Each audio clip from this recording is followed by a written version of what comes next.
Velkommen til endnu et afsnit af Forsvundne Danskere. Hen over julen forsvinder flere og flere danskere, og det er vores job her på programmet at finde dem. Vi har fået nys om, at der skulle opholde sig nogle forsvundne danskere her på adressen, og vi har netop fået adgang til bopælen, så nu vil vi gå ind og lede efter dem.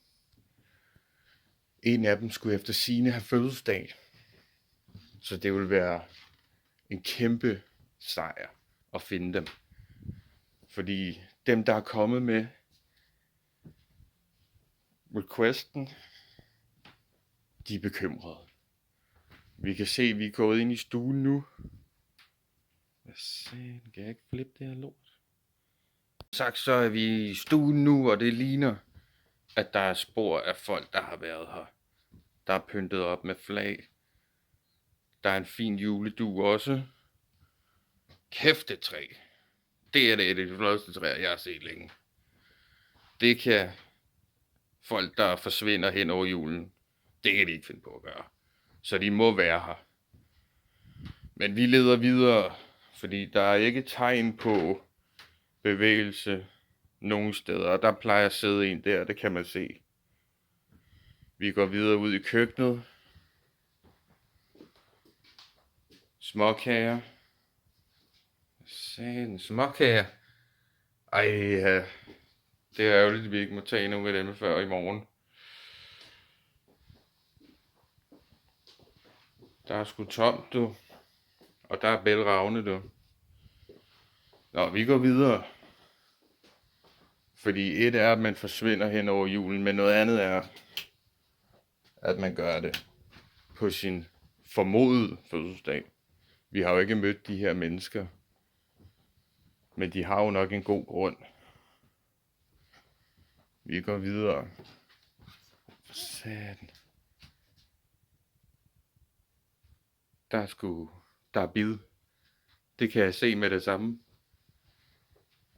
Der ligger en og sover revsøvn lige der. Og jo, det ligner, der er topmave på.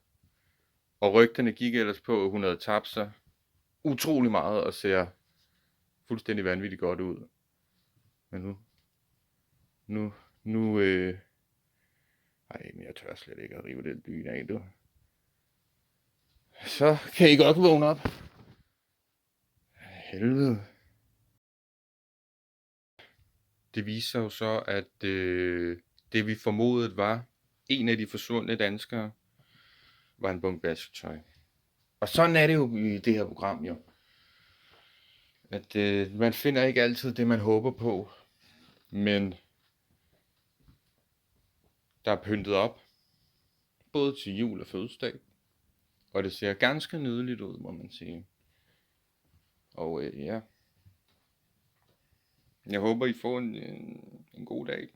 Og kæmpe tillykke med fødselsdagen. Jeg håber, I nyder det. Fordi der kommer nok ikke mange flere af dem her, hvor I får lov til at være fuldstændig i fred. Og jeg har ikke tur at røre ved dem. Af frygt for, at der skulle være 0 tilbage til i morgen.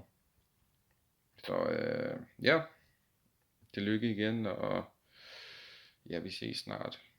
Og hvis du tror, at der kommer noget lignende i morgen, så kan du godt glæde dig, for det gør der. Vi ses.